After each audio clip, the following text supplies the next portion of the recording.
அதிமுக ஆட்சி அமைப்பதை எந்த கொம்பனாலும் தடுக்க முடியாது. எலெக்ஷன் வந்துட்டா அதிமுக தொண்டை எந்த மூலையில இருந்தாலும் எந்திரிச்சு வந்துருவான்னு கேள்விப்பட்டிருப்பீங்க. அந்த வரலாற இப்ப பாக்குறீங்க.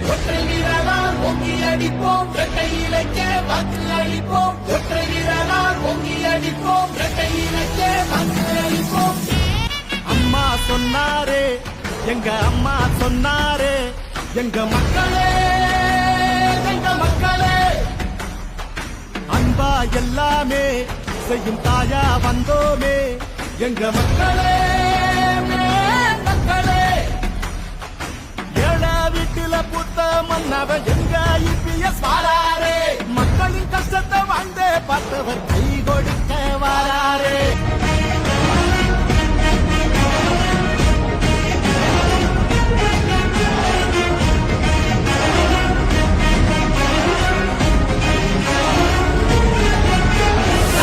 ரெட்டல ரெட்டல வந்த